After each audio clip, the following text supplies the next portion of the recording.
Hey everyone, it's Sherry, and it is time for another episode of Strong Inside and Out. And I'm super excited tonight because we have a special guest. This is my very first interview, so yay! Super excited about that. And as you know, we've been focusing on a few areas as we've been working through our episodes here on Strong Inside and Out. Of course, we always want to talk about women and their self-esteem and their mindset and believing in themselves. And kind of pieces that go with that is really about healthy living, resting for success, and then, of course, leadership. And this week, we are super excited because we have a leader. We have a leader in the Texas community. So, of course, I have to say, go Texas, although she's from Dallas. It's okay. We love her anyway. Yes. I want to welcome Nicolette Canady with Thank Systems and you. Business. Thank you. Thank you. Thank you for having me today. I really appreciate that. Absolutely. So Nicolette, your company is called Systems in Business. So why don't you tell us a Yes. little bit about what you do? Thank you. Systems in Business, we are an automations company and we do help entrepreneurs to reclaim time and save money in their business by implementing automations, and they lose stress that way. Perfect. I think we all need a little bit of that because I promise you, Absolutely. yeah, I am pretty new into all of this and learning all of the things and boy, any support would be awesome. So I am super excited to have you here. So why don't you talk to me a little bit about your journey? So you got started probably not in this business, probably doing Right. something else like most of us. So why don't you just kind of give us a little background? Okay, great. Thank you. So I have been in corporate America literally for like 20 something years. And I've, for the past 12 years in corporate America, I've been in leadership positions. And I have helped about 3 companies start from the bottom to where they are now. Well, I'm not going to say start from the bottom. You know how they would have like an existing company and then they would migrate to Texas. Everybody's migrating to Texas. It's a lot of things going down here.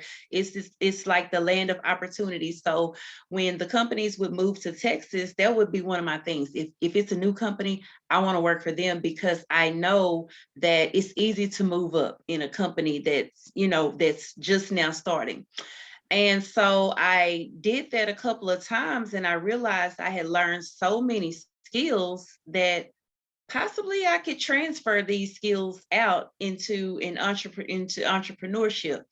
And so it was the last time that I had did it. I'm an adjuster.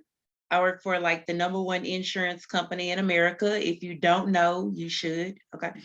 I won't say their names, but you should know who the #1 insurance company is. And I have been able to just basically spearhead our entire project, our from our Dallas side to our Phoenix side, and just do some amazing things with that. And I'm like, okay, I really should give myself a go.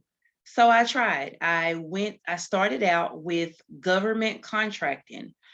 And I'm gonna just be honest. The reason why I went into government contracting was not, oh, this is going to be so great. I'm so interested in this opportunity. It was strictly because I knew I wanted to be an entrepreneur, but I also was shy, very shy to have to present myself or sell something. And I wanted to be able to present myself not to the world, but to just like other professionals. Because I felt like if I didn't have to present myself to so many people, that I wouldn't be as shy, you know? And so I tried with the government contracting. And let me tell you, if you are not operating out of purpose and passion, it's just not going to go far. And that's what happened. I tried, I saw a lot of opportunity for the industry, because let's get it, it's a $1 trillion industry. There's plenty of money there. But since I was operating out of passion and not in purpose, I was just not motivated, and it wasn't a good fit.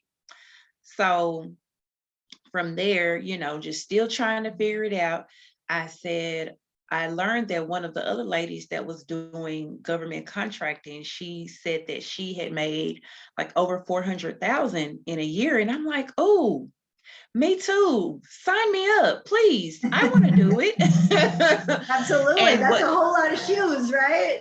Whole lot of handbags. exactly. And so in my eyes, I'm like, she's just a regular person just like me. So I know that if she can do it, I can too. And so what she was doing was life insurance. And since I'm already an adjuster licensed in the state of Texas, it was just easy to get another insurance license to sell life insurance. So I got my life insurance license, and then the pandemic happened.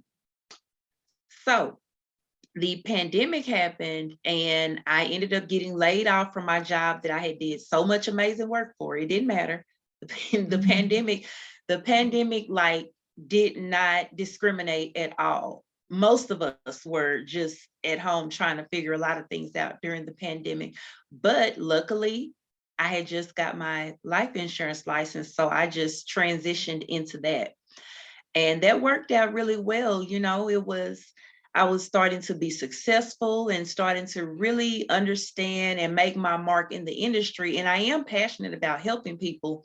So it wasn't a thing. It wasn't any pressure on that. Well, unfortunately, we suffered a loss during the pandemic as well. My baby sister passed during the pandemic, and it just like, it changed a lot for me. Like, I no longer wanted to talk to people about death on a consistent basis. With me having to actually go through what I was going through, it just became so different for me. And I knew that I didn't want to do it consistently. I am still a licensed agent, so I do still help families that need it, but I didn't want to make that my target income. I mean, my primary income. So I'm like, okay, well, what are you going to do next? And so I got my notary. I got my notary public, and then I became a notary signing agent. And that worked out pretty well. But then my job called me back and said, hey, we really need you to come back. Could you come? And we can't do this without you. So I said, okay, if I can still do the notary and come back to work, I'll go ahead and do it. And so I did that for a little bit, but at the same time, I was also learning credit on the back end. So I was learning credit and had repaired my credit, and I purchased a home. I helped out a couple of other people to get their credit better and get their scores to where they needed them to be for them to get their homes and their cars or their lines of credit as well. So I said, well, I may have something here. So decided, okay, I'm going to go ahead with the credit. Now, with the credit, so many of us need credit. Almost 2 to 3 out of 5 people are experiencing some type of credit issue, and they need credit repair. So I had to present myself to the world at this point. Okay. So that fear that I was talking about that I didn't want to do, I was faced with that once again. So I'm like, okay, what do you do? So for about 3 to 4 months, I would, talk to people that I know, hey, I'm doing credit. But it was like, oh, okay, well, cool. You can do mine, but can I tell my other friends? Are you going to make a post on Facebook? Or are you going to talk on Instagram? Or, this is really good. We want to tell everybody, but we want you to show up. And so I'm like, oh my gosh, why am I being forced into this? So I mean, after months of just like having imposter syndrome and trying to figure it all out, I said, okay, I'm just going to do it. I'm just going to do it. And If nobody shows up to the live, that'll be fine. I'm just gonna go ahead and do it. And so I did it. And when I did it, I had a lot of people that were like, "Oh my gosh, yay. I'm glad you're doing this. I want to support you. How can I support?" And I was just like, "Oh my gosh, I should have did this a long time ago," because people are really wanting to support me. But remember, I said that I was also an adjuster. I'm an adjuster. And for those that don't know what an adjuster is that if you have any property damage to your home or any auto damage to your car, the adjuster is the person who would assess the damages and see, how much you're going to get paid. I'm a catastrophe adjuster. So when there are big storms, hurricanes, name storms, all of that, that's where the bulk of our work comes in. So I'm doing credit. I'm a single mother. It's my daughter's senior year. So that's like a major year. And we're working 15-hour shifts. Yeah. Wow. So the management, not the actual associates, but the managers, we're working 15-hour shifts, sometimes 6 days a week and sometimes 7. It just depends on the bulk of the work. And so I'm like, something has got to give. Something has got to give because I simply just cannot be the one doing all of the things and everything gets done at this point. So I had heard about automations because I heard that, if you get automations or if you automate your business, you won't have to spend so much time in it and so much time with the follow-up and things like that. And every time I would ask my friends, they would say, yeah, but it costs so much. And then it's so hard to do. And it was just like this stigma around it. And I'm like, well, we have to, I understand it costs and it's something hard to do, but I'm kind of up for the challenge. So let's see what it's about. So I took an automations class, and at the same time, I'm saying that there had to be something that had to go, but at the same time, I really wasn't dedicated to the credit repair as I needed to be. I just didn't like the business model. I'm just going to be honest. And so I just was trying to figure everything out. So I went ahead and took the automations course, and I was like, this isn't hard. This isn't hard at all. And what I was able to understand was the automations was basically, to some capacity, what I was already doing in all of my jobs. Because if you're helping a company start from the ground up, you're the one that's in the line of creating the procedures and the processes and making sure that they're documented and things of that nature. And that's basically the initial phase of the automation. So when I took the course, I said, okay, I really like this. And then I started automating parts of my credit repair business. So I was no longer spending the 4 hours responding to people and doing the credit repair. I could get it done in 2 hours. So I was able to kind of start saving time. And eventually I was like, I think I want to do this. I want to be able to help other entrepreneurs get the same feeling that I feel now that I'm able to start saving time and still be able to make money. And if not, make even more money. So I took a couple of more classes and continued education, and it just became my thing. And I decided at that point, that's where the passion was.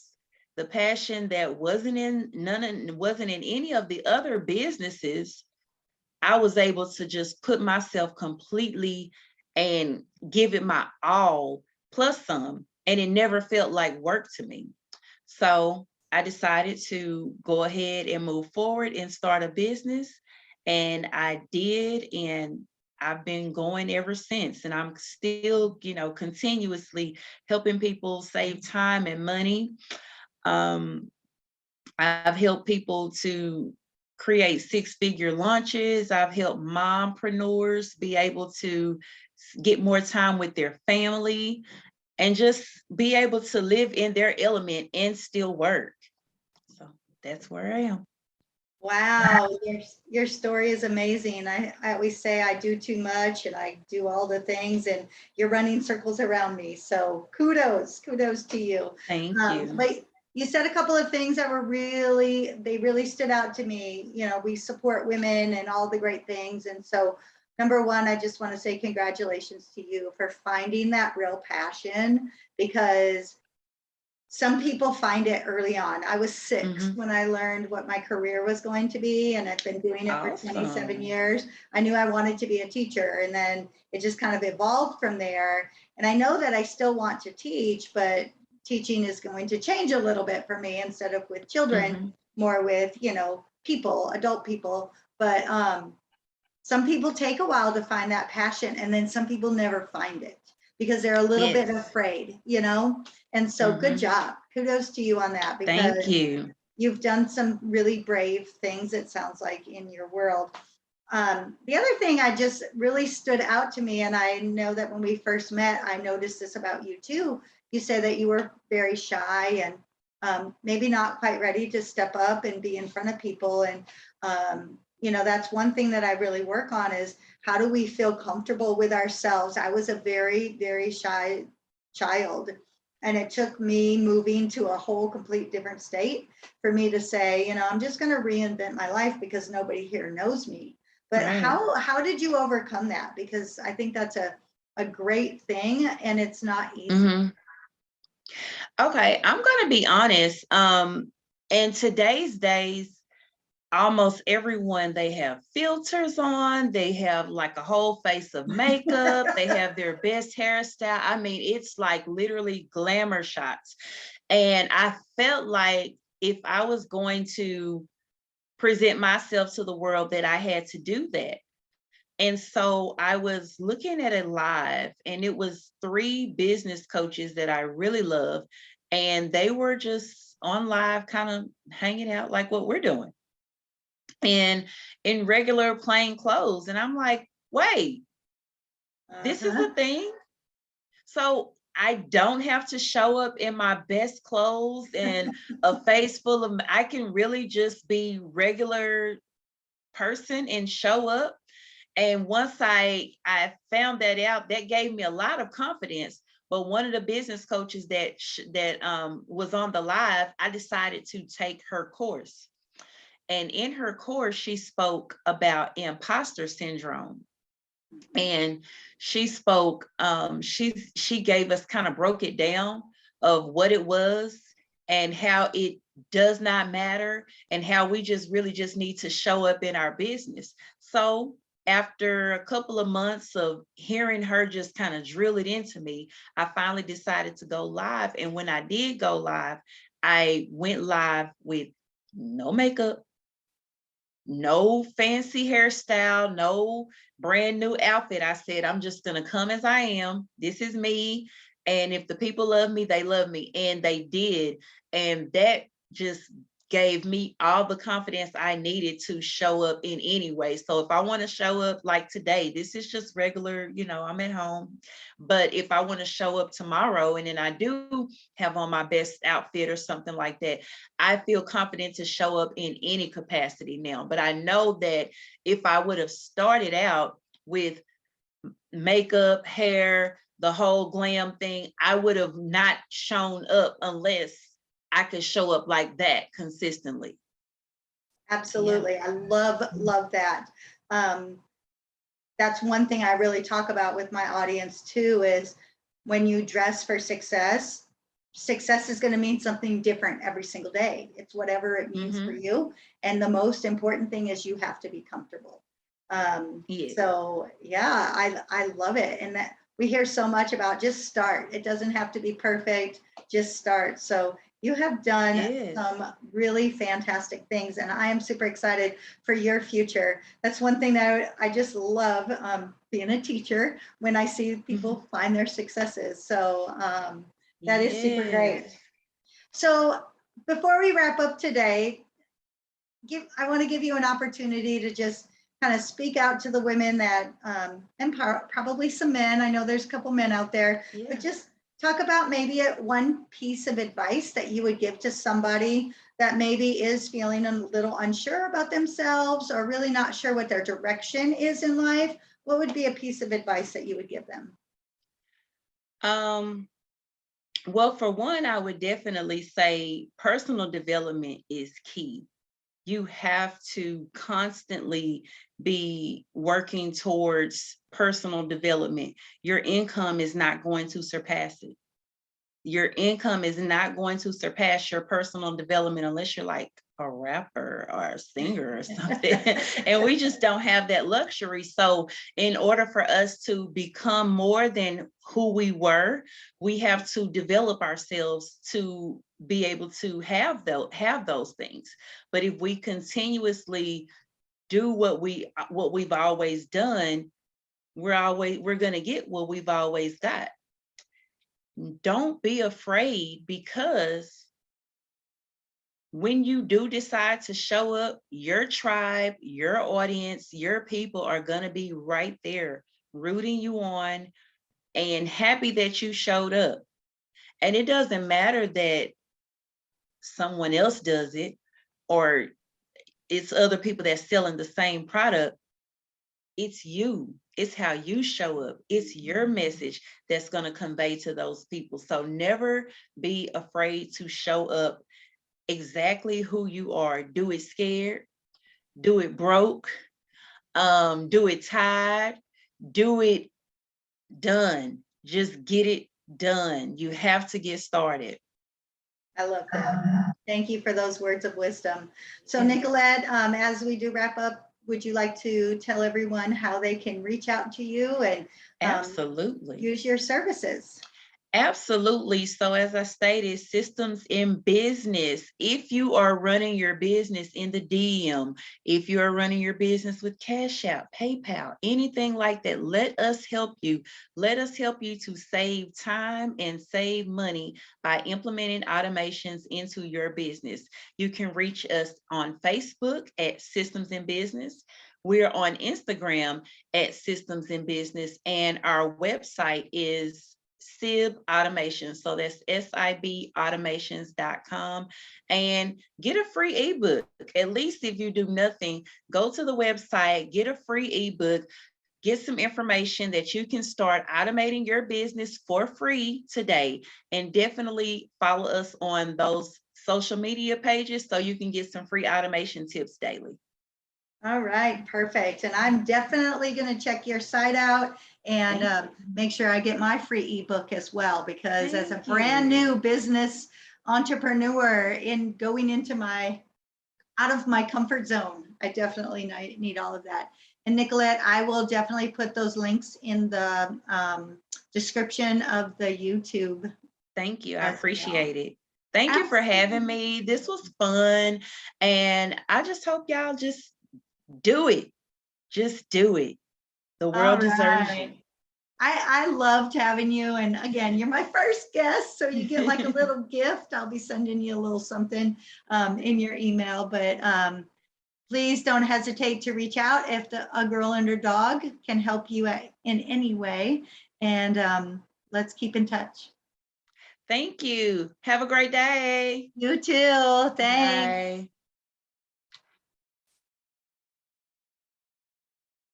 All right, y'all. So how was that? My very first interview. Super excited. But what was even more exciting is to hear from Nicolette and all the great things that she's done. Wow, what an amazing woman.